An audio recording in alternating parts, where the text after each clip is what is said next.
Hello and welcome to my How to Homeschool class. Today's topic is preparing for portfolio reviews. I appreciate your attending. My name is Andrea and I'll be guiding you through today's class. So I'm always curious, how did you hear about today's class and where are you calling in from? Please let me know in the comments because it's always just nice to see how our community is growing throughout the world. And I appreciate your sharing. A little bit about me, I'm calling in from Maryland, which is on the east coast of the United States, and I'm a wife and mother of 4. Each day, my family and I, we live with 12 healthy habits in order to enjoy a better quality of life, and also so that we can support the success of all that God calls us to do. Because these habits have been so transformative to our lives, I do my best to share guidance on how to both implement and stick with each helpful habit so that we can all live truly thriving lives together. So I'll share more about the other videos, workbooks, classes, and support groups that I offer throughout the week. But for now, I want to go ahead and jump right into today's class. So our goal today is to discover when and why and how to set up a homeschool portfolio for easy portfolio reviews. So while we're together today, we'll cover the full purpose of a portfolio review, when to prepare and why, ways to document the proof of subject mastery, commonly accepted things for proof of instruction, different methods to record examples of their work, and finishing touches to remember before submitting your portfolio. So the full purpose of a portfolio is to show the proof of instruction to the school system so that you can continue homeschooling and to gain constructive feedback from your reviewer if you have one. So there's some extra benefits to this. When you're mindful of the need to document their mastery of each subject, this challenges you to go beyond the lecture and the discussion style instruction and do activities that are easier to document. The more interactive, hands-on activities and experiences and the practice worksheets are helpful, but also they're very fun as well.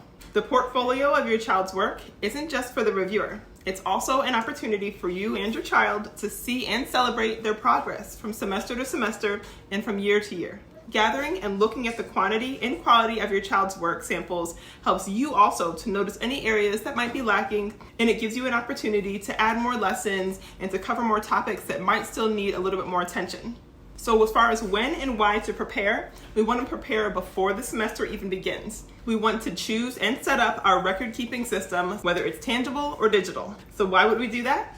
Well, because it's actually much easier to be able to add to the portfolio when you've prepared throughout the year. So before the school year, plan that school year subjects, the curriculum, learning tools, and everything, etc. And that way, when you know what you're going to teach, you can already know that these lessons are going to satisfy the requirement, and it'll be, again, easy to be able to know that you have everything you need for the portfolio review. You also prepare each day by adding work samples of their best work into that record-keeping space. And when you keep samples day by day, it's better than just waiting to the last minute at the end of the semester and then shuffling through piles of paper, trying to find old photographs or trying to find old receipts. You can also prepare throughout the semester by communicating with your reviewer on the type of review that you prefer and the way that you plan to share and when. This helps you to make sure that you're within the time window that is set for portfolio reviews. And it also helps you to know when you need to pretty much at least finish up that portion of the school year by. Perhaps you'll do field trips after, it's up to you, but you'll at least know when the examples that you want to be able to show, you want to make sure you have them done by then. The week before your review, you want to make sure that you take a second to look at what's in the portfolio and make sure that it makes it clear that there is subject mastery. So if you go through and you find that you've put in like 20 things for English and they all look great, but then you look in there and you see that with science class, for some reason you just did not have a lot of worksheets today, well then you need to figure out where's your receipts, do you have any photos from any of your field trips, etc. that you can add in there to show that they have been working on some nice things. You also can prepare each day by having in your lesson plan what's the record that you're going to keep. So this is one of the things I have in the guide. What records are you going to keep? Is it going to be photos, receipts, worksheets? So you'll already know and notice before you even do the activity if this is something that you're going to be able to document well. And most things you should be able to document. Just make sure that if it's something that only really works with a photograph, that you take the picture, because you can't always go back to the place. So some commonly accepted things for proof of instruction would be things like worksheets, arts and crafts pictures of the actual finished product. You could also share with them the projects that they made, maybe the experiment record or report. You could also share any journals that they have, any journaling they have about any activities they did or any things that they learned on a field trip. Again, photos of activities and field trips. You could do receipts from paid lessons. So you did swimming lessons or horseback riding. You could do receipts from that, and receipts from any of the places that you visited. For some states, they are going to require a summary of each lesson and the date and duration that the lesson took place on a lesson log. So just be mindful of that as well. And you might need to show some of the materials that you're using to teach with. So any books that they're reading, any workbooks that they have, you might want to take some pictures of that as well. If you choose to have a tangible portfolio storage space, then you can just use it to store things like photos and worksheets. You can put your receipts in there, the actual tangible receipts, maybe even some of the smaller art projects, some of the smaller pieces of artwork on paper.